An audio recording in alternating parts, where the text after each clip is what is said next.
vamos retomar então aqui a nossa próxima mesa, que é sobre os transtornos de aprendizagem e o público-alvo da educação especial.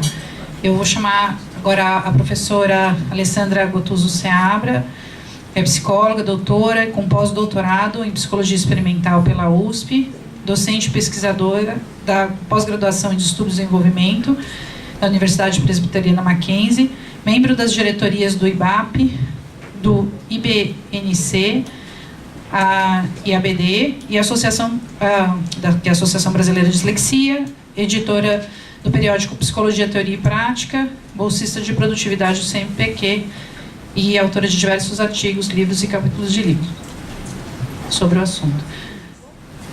Boa tarde a todos. Tá bom aqui para questão da filmagem, né? Agradeço o convite, é um prazer estar aqui com vocês, com esse tema tão importante, tão relevante, né, para os nossos educandos. E a ideia da minha fala é a gente apresentar um pouco sobre a definição dos transtornos específicos de aprendizagem, o que são os transtornos, quais as suas características e, consequentemente, quais as intervenções que, especialmente, o âmbito educacional pode realizar. Então, eu vou trazer a definição a partir do manual DSM-5, que é o manual desenvolvido pela Associação Psiquiátrica Americana, é um dos manuais mais usados no mundo para a classificação dos transtornos mentais. Segundo esse manual, o quadro, né, que nós chamamos de transtornos específicos de aprendizagem, estão dentro dos mais gerais transtornos do neurodesenvolvimento, ok?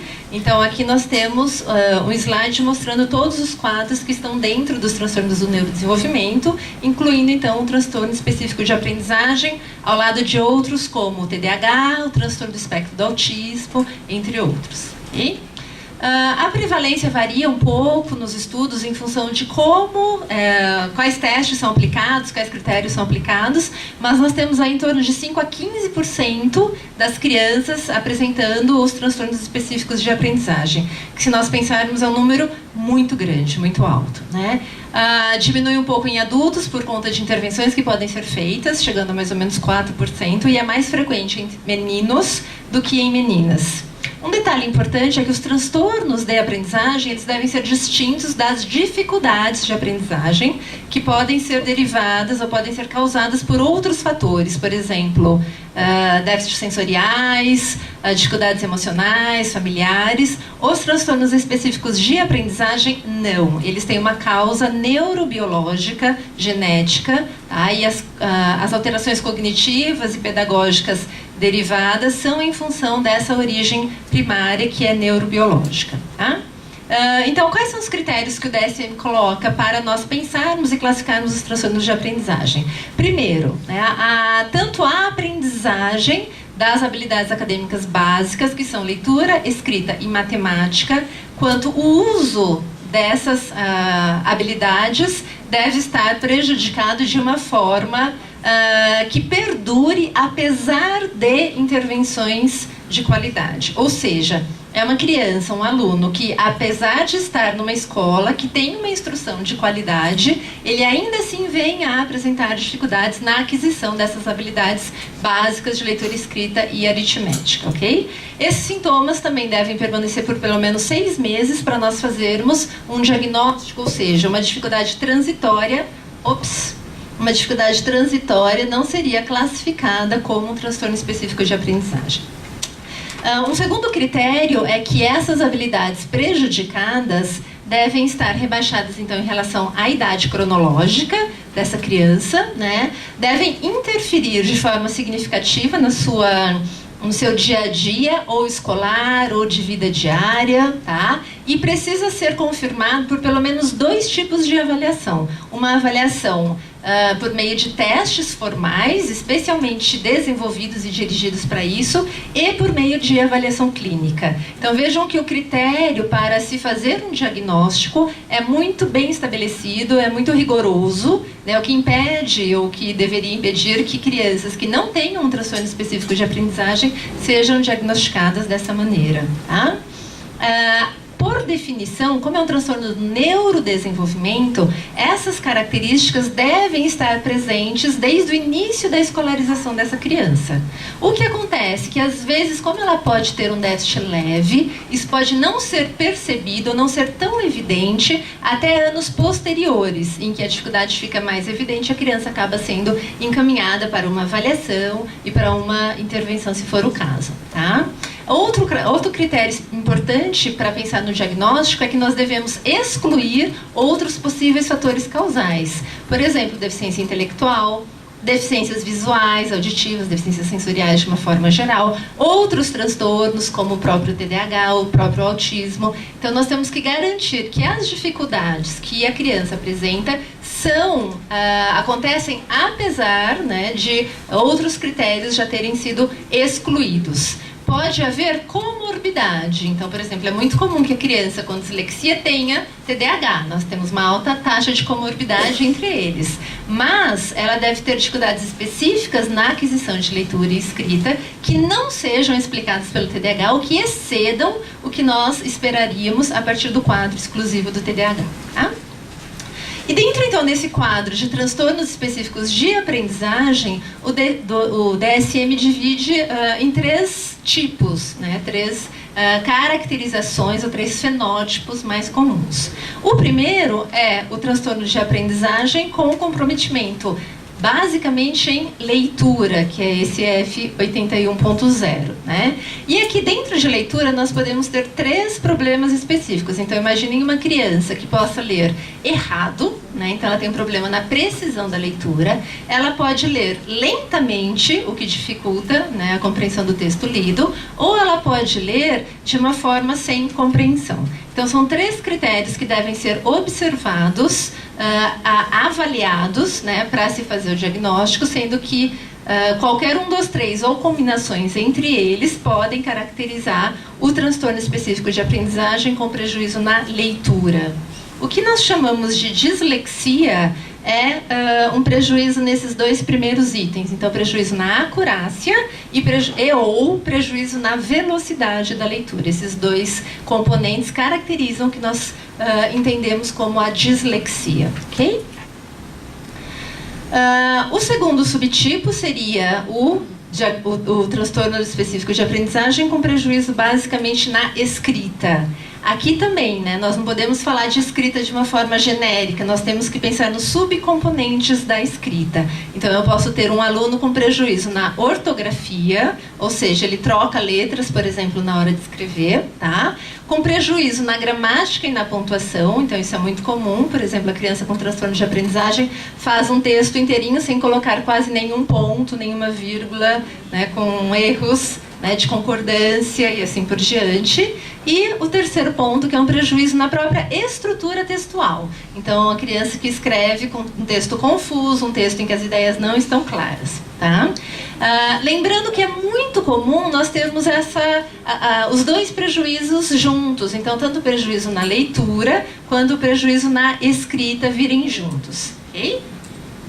Aqui eu trouxe um texto, posso me deslocar um pouquinho da câmera só para mostrar o texto? De um aluno disléxico, só para vocês terem uma ideia de como nós podemos ver uma produção de um disléxico de 7ª série, ainda no sistema antigo, né? Um pouquinho mais para cá, está bom?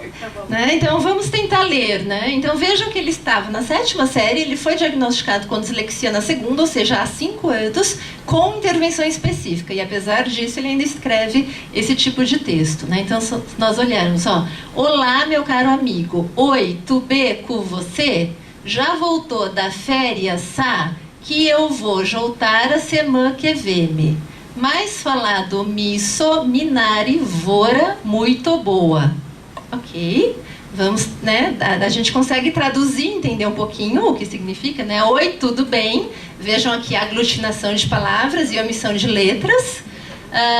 Com você, tá? Já voltou, né? Então também troca as omissões das férias que eu vou voltar, provavelmente, né? Semana, então omissão de uma sílaba inteira aqui, que vem, tá? Então esse é um texto típico, né? Escrito por uma criança disléxica, lembrando que ela já está há 5 anos com intervenções, ok? E de onde vem, né? De onde vêm essas dificuldades? Existem várias teorias tentando entender um pouquinho por que essa criança escreve e entende, lê dessa maneira.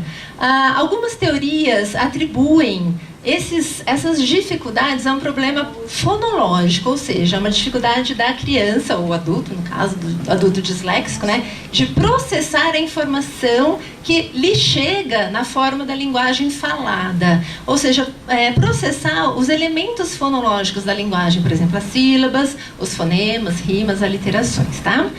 Outras teorias atribuem a questões mais visuais, outras a questões mais cerebelares, né? Então nós temos diferentes teorias. Aqui eu trouxe também o resultado só de um estudo que foi publicado na revista Brain, né? E eles fizeram análise de disléxicos. Quais seriam as dificuldades então que esses disléxicos apresentam dentre todas essas possibilidades? E o que se observou foi que todos eles, 100% nesse caso, tinham problemas fonológicos. Além disso, alguns tinham também problemas cerebelares, outros tinham problemas auditivos, ou visuais, e vejam, diferentes combinações entre eles. Né? Isso faz com que o quadro da dislexia seja bastante heterogêneo, apesar de algumas homogeneidades, quer dizer, alguns déficits que são comuns à maioria ou a quase todos os disléxicos, nós temos aí combinações que tornam os casos bastante únicos, né? O que é importante quando nós pensarmos nas intervenções. Tá? Um dos déficits, que é aquele fonológico, que é o mais comum, presente na maioria dos disléxicos, está relacionado a uma alteração de funcionamento cerebral, de funcionamento neurológico. Então aqui também trouxe uma imagem que fica bem claro, o cérebro de cima são crianças sem dislexia. Durante uma tarefa de rima, pensar se duas letras rimam ou não. Vejam que há ativação nessas áreas aqui em vermelhinho que estão destacadas nos círculos. O cérebro de baixo são crianças disléxicas. O que a gente observa? Que não tem ativação, não tem aquelas regiões vermelhinhas acesas, né? Essa é uma das características importantes da dislexia. Então, não há uma lesão, né? Então, o cérebro dessas crianças não tem uma lesão. Por isso que nós classificamos a dislexia como um transtorno funcional, né? Então, o que acontece, na verdade, é que aquelas regiões não estão funcionando tão bem, né? Ou tão fortemente, tão evidentemente, quanto funcionam nas crianças sem a dislexia, tá? E aí a gente pode pensar, né? Bom, mas se é neurológico, nós não podemos fazer nada, né? O que a escola pode fazer se o problema da criança é neurológico? E isso não é verdade, porque tem várias evidências de pesquisas mostrando que esse funcionamento neurológico pode ser, sim, ao menos parcialmente alterado pela influência ambiental, tá? Então, aqui tem um outro estudo bem interessante, né?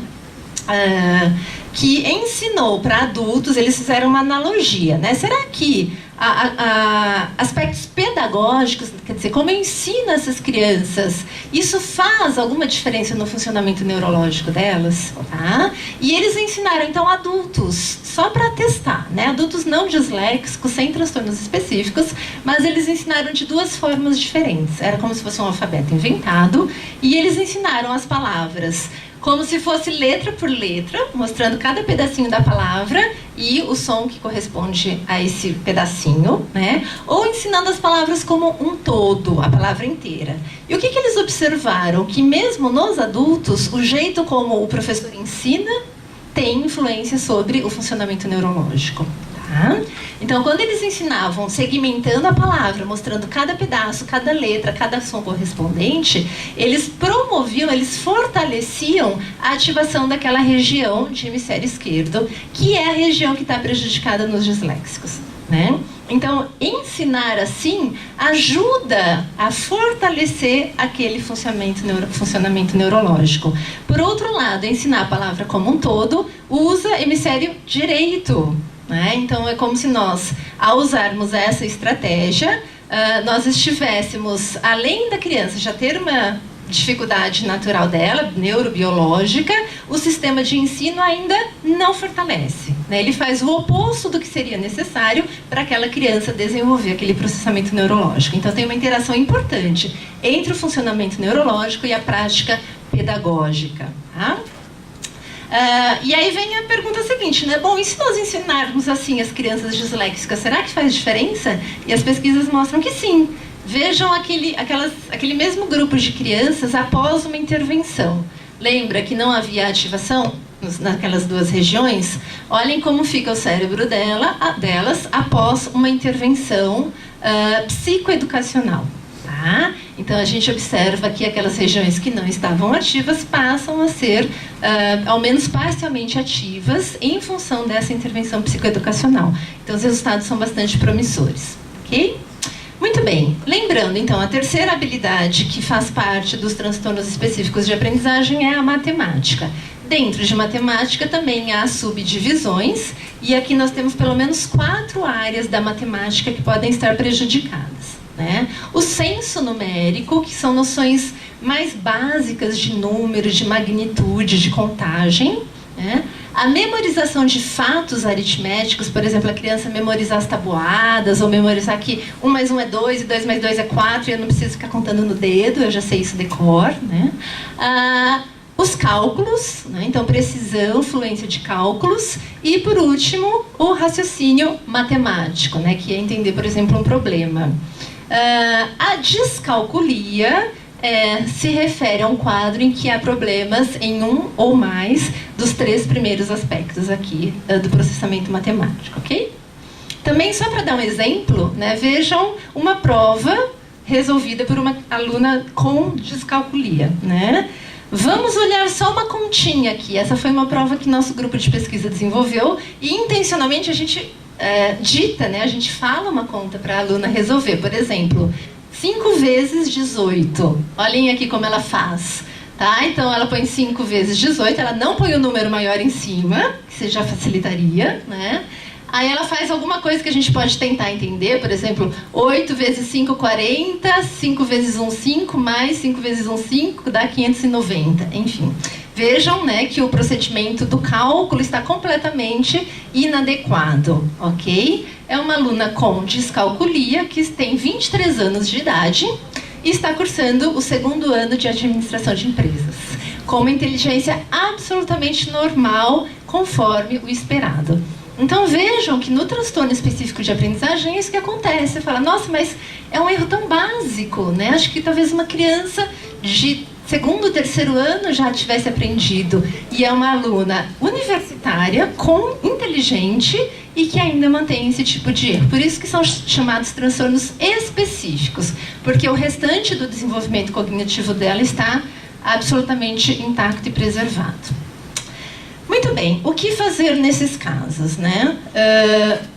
Nós temos aí 3 possibilidades, que são possibilidades não só para os transtornos de aprendizagem, mas para outros quadros também, que são as acomodações, em que nós adaptamos o meio ambiente para o indivíduo, as modificações, em que nós, de fato, alteramos a expectativa de aprendizagem, e a remediação, que é uma intervenção no problema propriamente dito.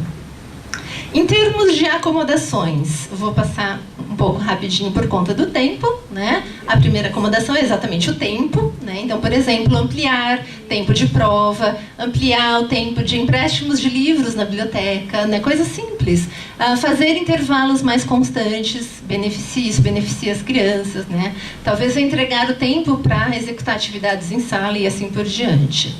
O segundo tipo de acomodação possível é no próprio desenvolvimento das atividades. Por exemplo, o aluno disléxico, ou mesmo com descalculia, ele tem uma dificuldade muito grande em acompanhar o professor falando. Tá? É possível, então, por exemplo, permitir que ele grave a aula para ele ouvir depois? Ou é possível que o professor entregue algum tipo de esquema gráfico para ele, de preferência previamente à aula, para que ele se antecipe na matéria, né? Hoje em dia a gente fala muito de aula invertida, né? Então, assim, oferecer algum tipo de recurso para esse aluno poder se familiarizar com o conteúdo da aula previamente, né? Usar calculadora, talvez, né? Uma coisa simples como copiar da lousa. Então, o professor que fala, que escreve e presume que o aluno consiga ouvi-lo e copiar a matéria ao mesmo tempo, isso é muito difícil para o aluno com transtorno de aprendizagem, né? Então, por exemplo, deixa o aluno gravar a aula para poder rever depois em casa, tá? folha quadriculada, linhas espaçadas, fontes específicas. Então, tem recursos que são muito simples, que podem beneficiar bastante. Terceiro ponto é em relação ao contexto. Por exemplo, fazer a prova em sala separada, também coisas muito simples, né? O assento preferencial em sala de aula, né? Diminuir distratores. Então, são questões de organização aí do contexto que podem ajudar. O quarto ponto é em relação às respostas, como eu solicito a resposta do meu aluno. Então, se nós lembrarmos das provas ou das avaliações ou dos trabalhos escolares, a grande maioria dos trabalhos são as respostas que são requeridas são respostas escritas. É possível ampliar ou flexibilizar esse tipo de resposta? Por exemplo, oral, ele pode gravar a voz dele falando alguma coisa para a gente ouvir depois. Enfim, tá? Isso tem que ser flexibilizado para esses alunos. Tá? E o último ponto, em relação às acomodações, é a própria apresentação do conteúdo, né? Como nós já falamos em relação à forma, né? E um ponto importante que é em relação à organização do conteúdo. Então, por exemplo, diferenciar para o aluno o que é informação relevante, o que é informação apenas acessória em uma matéria nova, né? Fornecer um sumário, fornecer ideias, conceitos de uma forma mais explícita para facilitar a compreensão por parte desse aluno. Então, tem uma série de instruções, posso até deixar os slides depois com quem tiver interesse, né, que facilitam bastante em termos de transtornos específicos de aprendizagem. Tá? Lembrando que a escola não vai dar, na maior parte das vezes, conta 100% das necessidades desse aluno. Então, muitas vezes, tutorias, apoio profissional extraescolar vão ser fundamentais, inclusive com participação da família, aí para que esse aluno tenha bom desempenho escolar. Okay? As modificações, né, como nós falamos rapidamente, seriam mudar realmente o contexto, mudar o que eu espero desse aluno. Por exemplo, eu posso não solicitar que esse aluno disléxico tenha aulas de línguas estrangeiras? Ou não solicitar que ele tenha que ser aprovado nessas matérias para, por exemplo, se formar no ensino médio? Tá? Então, é realmente uma mudança na expectativa da aprendizagem. E o último, que eu tenho 5 minutinhos só, que são as intervenções propriamente ditas. Aqui também nós temos que lembrar que o nosso formato mais tradicional de intervenção, assim, eu detecto o problema e vou fazer alguma coisa com ele, não é o único. Então, tem uma série de estudos muito bonitos sobre prevenção na dislexia, ou sobre intervenção na criança de risco. Então, trabalhando ainda lá na educação infantil, com estratégias que são preventivas e que diminuem muito a incidência ou a severidade dos problemas futuros. Tá? Então, esse é um ponto bastante importante. Intervenção na própria alfabetização, lembrando que durante a alfabetização nós ainda não temos o diagnóstico do transtorno específico de aprendizagem, mas nós podemos já oferecer às crianças, especialmente às crianças de risco, formas de alfabetização que sejam mais fáceis para que elas acompanhem, tá? E a própria remediação, que é após o transtorno já estar instaurado, ok? Deixo aqui como referência esse documento que é da International Dyslexia Association, né, um documento voltado para professores, né, bem didático, está em inglês, mas né, é muito didático porque ele vai falar sobre intervenção na alfabetização. Então, assim, como o professor alfabetizador pode dar aulas pensando no disléxico, né? Então, pensando no aluno que possa ter essas dificuldades. E aí, rapidinho, né, alguns pontos fundamentais. Primeiro, que o ensino seja metafonológico, ou seja, fazer esse aluno refletir sobre a estrutura fonológica da linguagem, é um dos pontos. Segundo, ensinar as palavras no nível micro, ou seja, ensinar os componentes das palavras, que são as letras, e os seus correspondentes falados, que são os fonemas, tá? Então, é o segundo ponto fundamental para a alfabetização. E depois, vejam, trabalhar de uma forma explícita e sistemática nos demais pontos, que são no nível da sílaba, depois da morfologia, da sintaxe e da semântica. Então, que tudo isso seja trabalhado pelo professor alfabetizador de uma forma explícita e sistemática. É a junção de todos esses pontos podem, então, beneficiar o aluno que pode ter um risco aí para os transtornos de aprendizagem, né?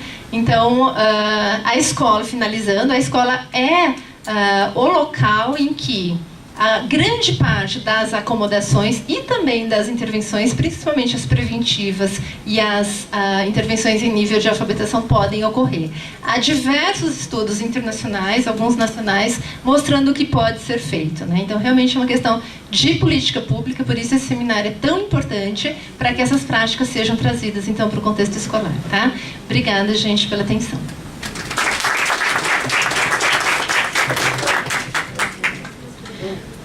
Obrigada, professora Alessandra. Super completo, né? Muitas informações. Acho que a gente realmente precisa discutir a questão dos transtornos de aprendizagem com a questão da educação.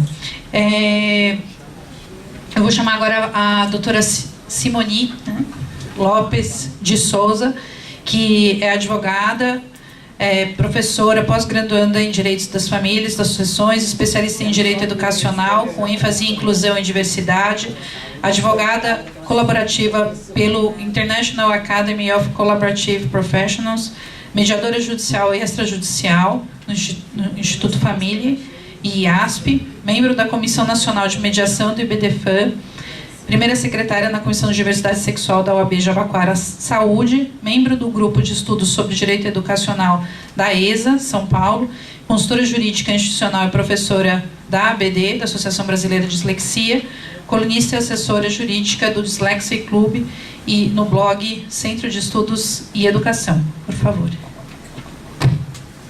Boa tarde. É sempre um prazer para mim ver uma sala, poder falar para pessoas interessadas num tema tão urgente. É um tema, para mim, apaixonante, entendeu? Sou advogada há 25 anos e há 13 o direito educacional entrou na minha vida. Sou mãe de 4 meninos e o meu caçula é disléxico. Então, o direito educacional entrou antes na minha vida, mas eu acho que foi um preparo até para mim saber lidar com as questões, porque envolve emocional, né? Eu sou mãe de uma criança que, por mais que eu atue na área, ele sofre algumas coisas, que faz parte do contexto dessa inclusão que ainda não é uma realidade no nosso país, né? Então, a doutora Renata me chamou para a gente discutir um pouco sobre os transtornos de aprendizagem e o público-alvo da educação especial no nosso país. Um pouquinho de mim. Então, tradicionalmente, a gente sabe que o público-alvo da educação especial fica na nossa cabeça, que é os alunos com deficiência, com os transtornos globais de desenvolvimento e altas habilidades. Pra cá? Pra lá? É que eu sou alta pra caramba, né? Então, só que a gente precisa desmistificar um pouco isso, porque atualmente a gente tem um conceito juriscontemporâneo que mudou isso. O direito, na verdade, ele tem que acompanhar a evolução da sociedade. Se ele não acompanha, as injustiças se propagam, né? Então, foi isso que aconteceu. Toda a nossa legislação, agora, ela ampara os alunos com deficiência de uma forma diferente, porque o conceito de deficiência mudou. Então, essa mudança impõe que a educação especial seja revista. Eu tenho conhecimento que isso lá em Brasília já está acontecendo, a gente está completando 10 anos de alguns documentos sobre educação especial e eles estão sendo revistos. Isso é muito importante, porque a educação especial, para ela andar de acordo com o novo conceito, ela tem que vincular suas ações em situações que versem mais sobre as relações pedagógicas, né? Do que ficar só delimitando, segregando um tipo de público.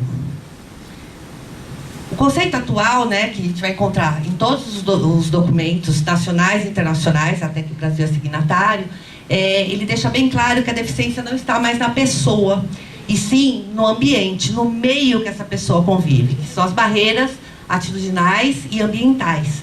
Então, quer dizer, é aquela incapacidade da sociedade lidar com essas diferenças. Então, a gente não vai mais se preocupar, pelo menos no meu caso, né, como operadora do direito, com aquele conceito com ranços de preconceito, né? Que é conceito médico. Não tenho nada contra, né, respeito à doutrina médica, só que não é esse conceito que vai me fazer operar o direito em favor dos alunos com necessidades especiais. Então, não vou ficar falando de lei, porque eu sei que é muito chato, ainda mais quem não é da área. Então, nós temos um bom compêndio legislativo sobre o tema, né? Sempre seguir uma hierarquia de normas, que eu costumo dizer nas aulas. A gente parte da Constituição Federal, né? Tem alguns artigos, que esse slide vai estar disponibilizado, vocês vão poder ver depois.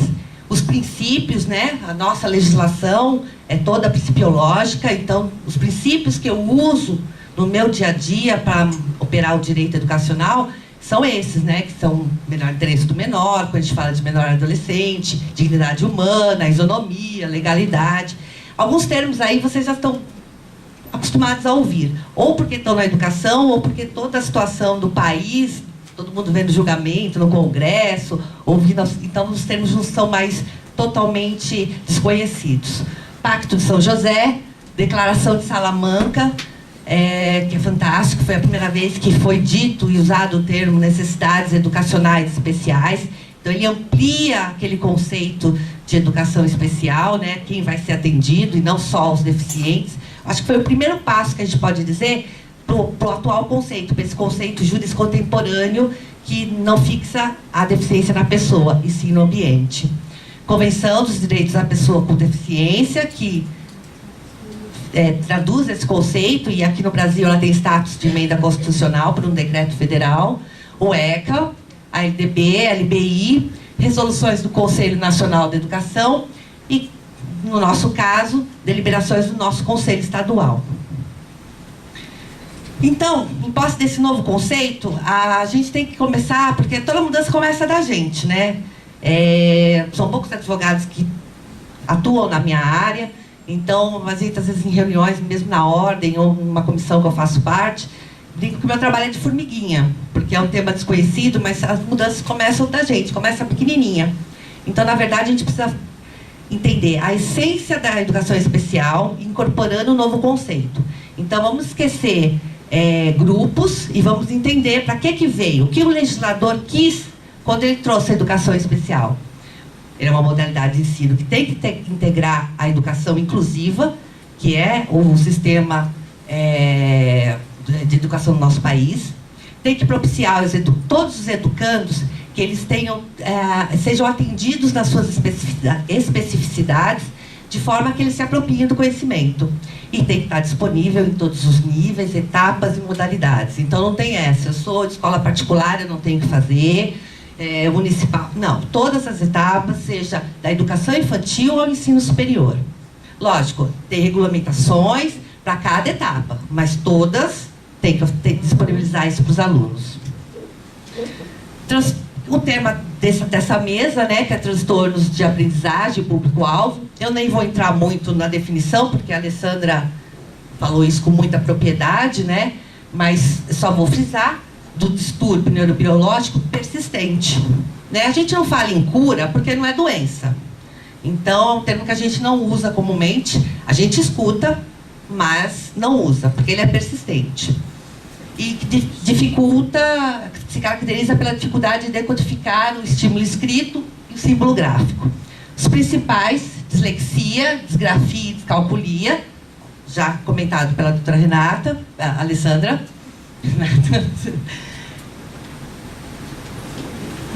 Tá.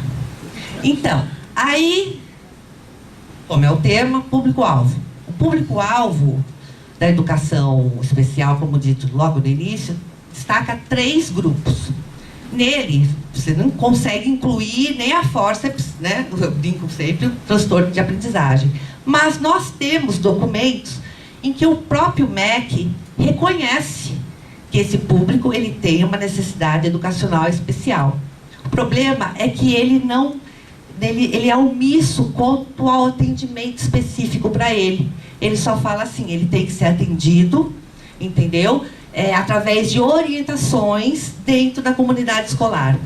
Só que pelo que a doutora Alessandra colocou, vocês viram que às vezes não basta, dependendo do diagnóstico do aluno, só um tempo adicional, que a gente vê bem, não vai adiantar. Tá certo que também não é só a função da escola. A gente sabe que a gente não tem política pública, a gente tem que lutar por isso, porque o ideal é que esse aluno ele receba todo um apoio também fora da escola, através de fono, psicopedagogo, enfim, de acordo com o diagnóstico que ele apresentar. A gente também tem um documento que eu também uso comumente, que é a resolução número 2 do Conselho Nacional da Educação, que ele também, e nesse a gente inclui sim o disléxico, no artigo 5º, quando ele fala sobre os alunos com necessidades educacionais especiais, que ele fala dificuldades acentuadas de aprendizagem, no processo de desenvolvimento que dificultem o acompanhamento das atividades curriculares. Esse documento, ele é muito bem visto e compreendido ultimamente. Ele já ficou bem desconhecido na gaveta, mas hoje a gente está usando muito ele e a gente encontra, tanto com gestores escolares e profissionais da educação, esse entendimento. Então, eu costumo dizer o seguinte, se a gente juntar o conceito juris contemporâneo que eu falei, que não está mais, a deficiência não está na pessoa, e sim no ambiente, o conceito de transtorno específico de aprendizagem e o significado da palavra deficiente, eu costumo dizer o seguinte, que o transtorno específico de aprendizagem, ele gera uma deficiência na apropriação do conhecimento. Então, por mais que ele não é uma deficiência, ele gera uma. Porque ele vai atrapalhar a todo o processo, porque a aprendizagem ela tem que ser vista como um processo. E sem dúvida nenhuma, se esse aluno não for atendido, receber o apoio que ele precisa para aprender, as consequências é bola de neve, porque a gente sabe das comorbidades, a gente sabe tudo que ele pode ser acometido dentro da comunidade escolar e fora dela, né? Porque o primeiro contato com os amiguinhos é dentro da escola. E aí você sai para ir no cinema e começa a ser excluído. E aí, hoje em dia, a gente está vendo também um debate que a gente teve dentro da ABD há pouco tempo atrás, na Semana da Dislexia, que agora a gente está cuidando. A gente cuidou lá atrás para incluir esses alunos na escola. Agora a gente precisa incluir eles no mercado de trabalho, porque está difícil. Aqui em São Paulo, eu trabalho, né, no Brasil inteiro, né? Então, eu sigo normas do Conselho Estadual de vários estados e eu posso dizer com muita propriedade que nosso estado ele é bem guarnecido, até porque uma deliberação do Conselho Estadual data de 2006. Desde 2006, o Conselho Estadual de Educação reconhece que os alunos acometidos com algum problema de saúde ou de síndrome, transtorno, ele tem que ser atendido nas suas especificidades. Lógico, o pessoal acaba confundindo, mas tem nota do MEC que fala que não precisa apresentar o laudo. Precisa, acho que para todo mundo. Para esse aluno ser atendido adequadamente, para a escola ter esse documento, sim, para ela orientar coordenador, professor, entendeu? Para estudar. Então, acho que isso é importante. Então, a própria deliberação, desde 2006, já fala. Esse documento médico tem que ser apresentado para ele ser atendido. Eu coloquei aqui um trecho de um parecer, de um recurso do Conselho Estadual de Educação, que é muito legal. Ele cita esse documento que eu coloquei, a deliberação 59, a indicação 60, e ele fala, posso ir um pouquinho para lá, para eles poderem ler melhor? Ele fala assim, não nos cabe, enquanto educadores, questionar um relatório médico e muito menos negar a necessidade de uma programação individualizada, com a alegação, nesse caso era TDA, tá? Que o TDA não garante a promoção automática. Não se trata, porém, de culpabilizar a escola, a família, a supervisão e principalmente o aluno. Até porque é forçoso reconhecer a dificuldade dos educadores de lidar dia a dia com os alunos portadores de TDAH.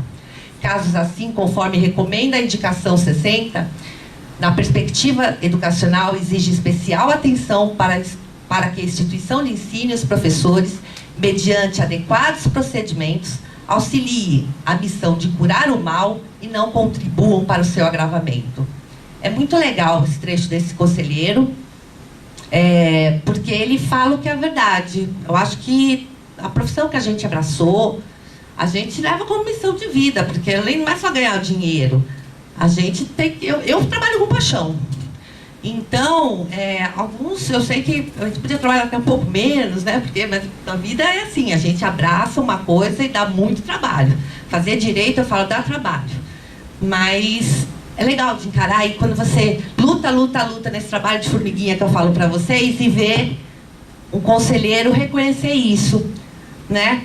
Então, esse parecer é bem grande, ele tem, eu acho que umas 8 laudas, mas eles discorrem sobre as necessidades educacionais especiais, que não estão delineadas na lei da educação especial, não estão dentro do atendimento educacional especializado, mas obedecendo à essência da norma, a essência do legislador constitucional e também dos diplomas internacionais, o nosso conselho já dispõe disso. Recentemente, agora no mês de julho, ele atualizou a da educação especial, que é uma outra deliberação, tá? Essa é específica para necessidades educacionais especiais. E a gente tinha uma outra que era para a educação especial. Agora ela foi editada, também no início tem o número dessas deliberações, então agora já está começando a pipocar, está saindo os resultados finais, então a gente é a maior época de demanda nesse sentido, e esses dispositivos vão começar a ser usados. Mas eles foram, eu não vou falar que ele está perfeito, mas ele está muito bom, né? Os prazos deram uma melhoradinha, porque a gente também tinha esse problema. Os recursos, os prazos, com o calendário educacional e a data de matrícula e vestibular, julgamento do conselho, enfim, estava travancando um pouco. E esses documentos agora melhoraram para o estado de São Paulo. Nos outros, Santa Catarina tem um, mas ele existe, mas julgamento não acontece. Então a gente acaba tendo que ir para o judiciário, entendeu? Conseguir entrar com recurso para esse atendimento desse aluno. Como eu opero direito? A doutora Renata a gente conversou um pouco sobre isso. Então, os maiores conflitos nessa esfera, na esfera educacional, para os alunos com os transtornos de aprendizagem, é mesmo receber atendimento e apoio de acordo com as suas especificidades. E as especificidades, geralmente elas têm que estar nesse documento médico, que a gente chama de laudo diagnóstico, porque o médico, a própria deliberação e indicação que eu mencionei no slide anterior fala, né, vocês viram, não cabe ao professor, ao gestor, à coordenação, questionar documento médico. Porque o documento médico ele tem fé pública, reconhecida por lei federal. Então, até porque é um profissional capaz para diagnosticar. Então, não vamos questionar isso. Só que esse médico, não é só colocar o laudo, o CID, o CIF, ele tem que colocar uma recomendação à escola. Então, no caso, a equipe multidisciplinar, ela vai poder discutir, né, fono, psicopedagoga, o médico, e ver o que aquele aluno precisa naquele momento. Conversando com a escola, eu sou muito a favor, vocês vão ver aqui agora, de resolver esses conflitos colaborativamente. Eu sou advogada colaborativa, então eu acredito que esse é o futuro do nosso direito. Apesar de ter sido treinada desde a faculdade a litigar, a gente sabe que isso não traz efetividade, né? Realmente são muitas demandas no judiciário e algumas áreas a administração pública não pode intervir. Então, aquele ditado, conversando é que a gente se entende, está cada vez mais prevalecendo. Até porque, quando chega no meu escritório alguém, esse tem que ser o primeiro passo. A escola precisa do aluno, esse pai precisa da escola. Nenhum pai quer que o filho fique pipocando de escola. A escola também precisa sobreviver. Então, eu falo, a maior publicidade para uma escola é ver uma mãe no portão falando assim, meu filho é atendido. Entendeu? Então, vamos sentar. A escola já devia estar preparada para receber esses alunos, porque a inclusão é uma realidade já há anos, né? De forma de lei, pelo menos. Mas não adianta ficar, vamos conversar, vamos se comprometer, firmando formalmente, né? Outro dia eu tive um caso de uma criança que estava sendo exposta dentro da escola, sendo carregada, porque não tinha rampa, não tinha elevador. E a classe dela, do Fundamental 2, ficava no segundo andar. Chegamos, conversando, um resuminho rápido da história, e a gente, era uma escola particular, Então, não mudamos só a sala dela, trocamos toda a série de andar e a escola se comprometeu, porque é uma obra que, além do recurso financeiro para administrar ela, precisava também de autorizações, alvará, enfim, documentos. Então, ela pediu um prazo de 1 ano e meio e aquela turma ia ficar, a menina ia conseguir se deslocar dentro da escola sem ser exposta, carregada no colo, como estava acontecendo. Então, atendemos a todos e antes de 1 ano e meio, a escola se preparou. Então, isso, na verdade, os pais viram, foi muito legal. Então, é aquela história, conversando que a gente se entende. Recursos administrativos, às vezes eu tenho que, se essa conversa ela não caminha para o entendimento, eu represento a escola junto à diretoria de ensino, entendeu? Ou, se for agora como final do ano, a gente tem pedido de reconsideração, que é a gente questionando o critério avaliativo, o resultado final, se aquela criança não recebeu adaptação, apoio, enfim, conforme ela deve ter. E se nenhum dessas anteriores, né, que é conversar e a gente tentar administrativamente, já que a gente tem como fazer isso sem ir para a via judicial, aí a gente tem sim que demandar judicialmente, né? Comumente é usado, né? Lógico, tem que analisar o caso concreto, mas o que comumente acontece nas situações é uma obrigação de fazer pedindo a tutela antecipada, né? Essa ação sempre corre na Fazenda Pública, aqui do estado de São Paulo, e essa época do ano é a época que mais os magistrados de lá, que acho que é na sequência, né? Vai falar o magistrado da Fazenda Pública ou foi de manhã? Então, ele sabe bem que isso começa a acontecer. Então, era isso que eu tinha para falar um pouquinho. O slide vai estar disponibilizado, mas eu acho que a mensagem que tem que ficar principalmente é aquilo que eu falei. A mudança começa da gente. A gente estar aqui reunido hoje já é um grande passo. E a gente multiplicar as informações que a gente recebe é um outro muito importante. Então, se puderem, se alguma coisa foi muito interessante, ou até pouco interessante, mas o importante é a gente multiplicar. Tá bom? Obrigada. Obrigada, doutora.